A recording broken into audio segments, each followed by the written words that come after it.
Maintenant, on va faire quelque chose qu'on ne fait jamais dans ces événements scientifiques. On va donner la parole à quelqu'un qui n'est pas universitaire, qui n'est pas un fonctionnaire, à un artiste. Oui, ça existe, les artistes. Alors, on a invité Mané Souleimanlou, qui, moi, en tout cas, si vous n'avez pas vu ses pièces de théâtre 1, 2 et 3, ça s'en vient à Québec, semble-t-il, pour la pièce 3 bientôt.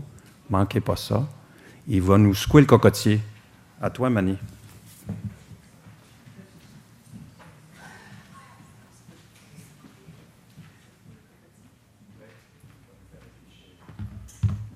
J'ai quand même mon bac. Je ne l'utilise pas, mais j'ai quand même mon bac. Mesdames, Messieurs, bonjour. Donc oui, je m'appelle Mani Souleimanlou. Souleimanlou, Charles. S-O-L-E-Y-M-A-N-L-O-U, Souleimanlou. Je fais du théâtre.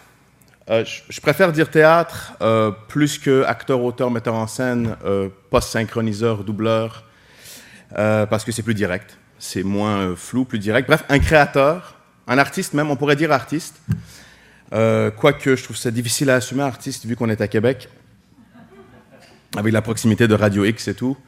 Je préfère rester sous le radar, donc vous comprendrez, j'en suis sûr, et je vous remercie pour votre discrétion. Bref, bonjour. Je suis très heureux d'être ici parmi vous à ce 10e anniversaire de la Convention sur la protection et la promotion de la diversité des expressions culturelles, plus communément appelée la CPPTEC. Merci, je n'étais pas sûr que ça allait passer. Lorsqu'on m'a approché pour venir vous parler, j'ai été très honoré et fier de pouvoir être parmi vous, même si je n'avais aucune idée de ce que c'était cette coalition, ni cette convention, ni ce que voulait dire la diversité des expressions culturelles. Honnêtement, je suis même demandé pourquoi moi. Peut-être parce que je fais partie de la branche culturelle de la société, je fais de la culture. Sûrement parce que je suis diverse, je fais partie de la diversité, je suis diversifié. Je me suis toujours demandé, ceux et celles qui sont nés ici sont quoi s'ils ne font pas partie de la diversité? C'est quoi l'opposé de la diversité? L'homogénéité, ça se dit ça, l'homogénéité culturelle? Ou bien la monotonie culturelle? Ou la ressemblance culturelle? Ah oui, je fais partie de la diversité culturelle, toi? Non, moi je fais partie de rien. Il me semble que diversité doit inclure tout. C'est ce qui rend la chose diversifiée. En tout cas, bref, je m'égare. Donc, je me suis dit que grâce à mon expertise culturelle dans le domaine de la culture et de la puissante diversification de ma personne, en fait, je devrais peut-être vous expliquer d'où je viens. Question qu'on part tous de la même place et que vous compreniez davantage ce qui me diversifie tant. Donc, il y a de cela 30 quelques années, alors que je venais à peine d'ouvrir mes yeux dans un pays en changement radical, un pays où la religion et l'État s'unissaient, où la liberté d'expression était menacée, où la démocratie était remise en question, où les citoyens sortaient par centaines de milliers afin de réclamer leur droit d'exister, nous avons fui l'Iran. Enfin, ils ont fui l'Iran. Moi, j'ai émigré malgré moi. Ma vie a débuté par une fuite. Mes racines à peine déployées furent arrachées. Une naissance dans une société en mutation radicale de laquelle je ne ferais pas partie. Alors que quotidiennement, des centaines de milliers d'êtres humains sortaient dans les rues de la capitale de Téhéran, revendiquant leur existence, leur terre, leur nation, nous sommes partis. Ma mère, âgée de 26 ans, mit au monde son deuxième fils qui, lui, jusqu'à aujourd'hui, se demandera ce qu'est cette terre qu'il a accueillie pour un si court moment. Qui serais-je devenu si, au cours des premières années de ma vie, confortablement installé dans ma poussette, j'avais parcouru les rues de ce pays qui m'a vu naître, poussé par les slogans et les cris de ma mère, parmi ceux et celles avec qui je partage encore sur papier une nationalité? Qui serais-je devenu si mes yeux d'enfant avaient absorbé plus longuement ces images de manifestations, de révoltes? Si mes oreilles avaient écouté davantage les cris et les slogans qui, pendant des années, ont continué d'enrober la ville, qui serais-je devenu? Je ne le saurais jamais. J'ai laissé une partie de moi sur la ligne de départ. Nous avons ensuite fait un détour par la douce France, cher pays de mon enfance, où j'ai appris à parler cette magnifique langue. Ensuite, un arrêt à Toronto, métropole du Canada, où l'anglais s'installa sur ma langue, maintenant capable de parler la langue du business. Et me voici maintenant au Québec, où le français que je parle aujourd'hui aux yeux de l'Hexagone est une langue étrangère, alors que l'anglais devient... how do you say? I forget. My English is getting... rouillé, là. Rusty. Et que le farsi, qui aux yeux du Québécois est arabe, parsemé de français et d'anglais, devient une langue archaïque, une idée, ruine d'une vie passée. Me voici alors, Québécois, Montréalais, fier dans toute ma diversité, dans les rues de Montréal, loin de l'Iran que mes parents ont fui, loin des manifestations, loin de la brutalité policière. Non, c'est pas... Bref, malgré ma confiance débordante aujourd'hui, je ne vous cacherai pas que devant mon ordinateur, il y a 10 jours, j'ai battrippé un petit peu en me demandant qu'est-ce que je pouvais bien dire lors de cette convention. J'ai cherché partout.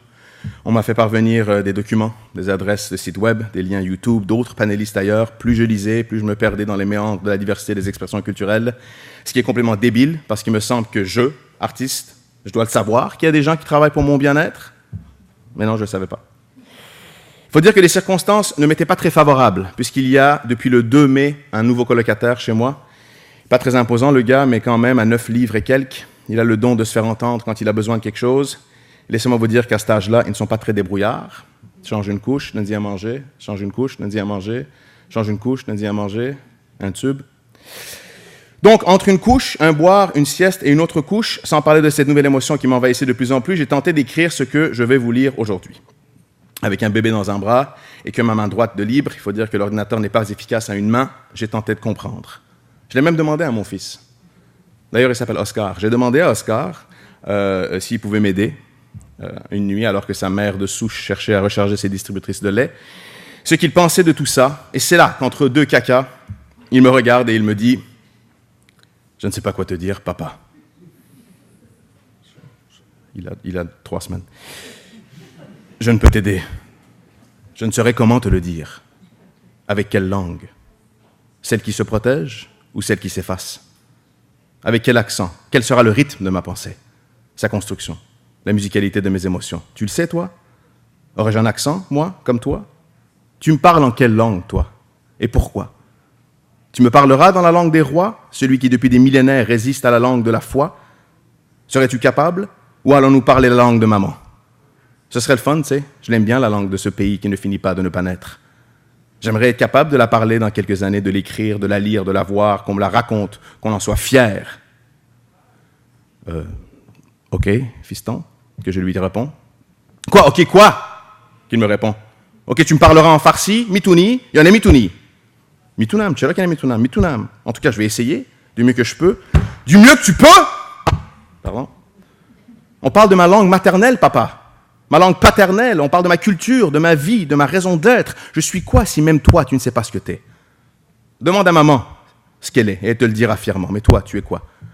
Je vais dire quoi, moi, quand on me le demandera? Je suis l'enfant d'un homme perdu, originaire du doute. Je parle un peu de tout, mais bien en rien. Mon père n'a pas été foutu de me l'apprendre, sa culture. Il ne connaît pas sa culture. Je ne pourrai jamais parler à mes grands-parents, on ne se comprendra pas. Je porte un... Il fait caca. La mère se réveille, le prend de mes bras. Il part manger le lait maternel alors que le rien paternel retourne à l'écran rétro-éclairé de son ordi. La marde avec cette coalition pour la diversité de je sais pas quoi. Double-clic sur le logo Word, clic fichier, clic sur enregistrer sous, lettre à mon fils. Cher fils, pour l'instant tu ne sais pas puisqu'on ne te l'a pas dit assez souvent, mais tu portes plus qu'un nom. Quand le jour viendra où tu chercheras, si tu cherches, sache que pas loin de ce qui te définira pour le reste de tes jours se cache autre chose. Oscar, Cyrus, Marcel Soleil-Montloup. Ton deuxième nom porte en lui toute l'histoire de cet endroit du monde où coule la moitié de ce sang qui traverse tes veines. J'ai tout fait pour m'assurer qu'il soit là. Non pas en premier lieu, mais plus loin, pour que tu puisses chercher et comprendre si tu ressens le besoin. Mais n'aie pas peur, la quête ne sera pas si compliquée que ça. Tu t'installeras derrière l'écran et tu parcourras l'espace, tu t'informeras. Google t'aidera. Tu chercheras sur Internet. L'Internet, c'est un endroit où tu... Je suis sûr que tu te débrouilleras. Tu trouveras là où les frontières n'existent pas les réponses à tes questions, j'en suis sûr. Tu sais, Oscar, Cyrus, Marcel Soleil-Montloup, cette révolution dite islamique qui changeait le visage du pays de ton papa, celui que tu réussiras à visiter avant moi, cette révolution était avant d'être islamique une révolution culturelle. Face à l'occidentalisation de leur culture persane, les Iraniens et Iraniennes se sont soulevés afin de protéger leur culture, leurs racines, leurs traditions. Bon, ensuite, tout a basculé, mais ça aurait pu bien finir, cette histoire-là, mais non. Bref, tu apprendras quelle est cette culture mystérieuse à la base de ton nom que tu partages avec moi, cette culture que je ne saurais pas comment te transmettre, moi. À la recherche de la culture de ta mère, je ne m'inquiète pas, en tout cas moi. Elle saura t'en parler, elle, de sa culture, mieux que moi, parce que elle, sa culture, sera protégée. Ah oui, c'est ça. Oui, c'est ça. Oui, OK, c'est ça. Cette culture-là sera protégée. contre les méchants envahisseurs culturels. Elle sera protégée par une coalition ultra secrète, très secrète, des hommes et des femmes qui jour et nuit se battent pour nous, pour toi, pour qu'un jour, pour que toujours ta culture existe. Qu'elle soit canadienne, québécoise ou immigrante, tu auras le choix. Les chevaliers de la coalition seront là pour toi. C'est ça, les chevaliers. Oui. Face à cette grande montagne de la culture à laquelle tu feras face, la coalition se battra et assurera que tu aies les outils nécessaires pour franchir ce mont, te tenir debout sur ce dernier, au sommet, soutenu par la magnifique langue de ta mère, sa province, ta province, et j'ose même dire, par le temps que tu puisses lire ce texte, ton pays. Tu pourras peut-être, du sommet de ce montagne, voir le passé de ton père, de tes ancêtres, le tien.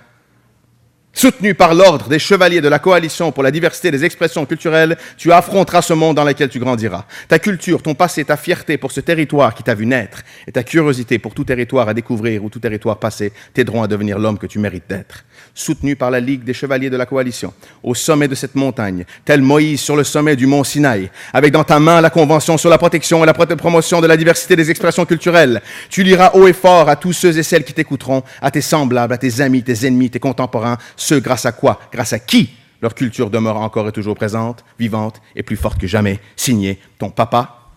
Je ferme le dossier, je pars rejoindre ma famille, je regarde Oscar, je l'embrasse sur le front, je me couche en pensant à lui, à eux, à ces jeunes Québécois et Québécoises qui demain changeront la palette de couleurs du Québec, dans le fond ceux et celles pour qui vous travaillez, pour qui vous vous battez. L'artiste que je souhaite être vous remercie pour votre dévotion et votre travail, mais le nouveau père que j'apprends à devenir vous sera éternellement reconnaissant de prendre le temps de vous battre pour l'avenir de notre monde. Merci.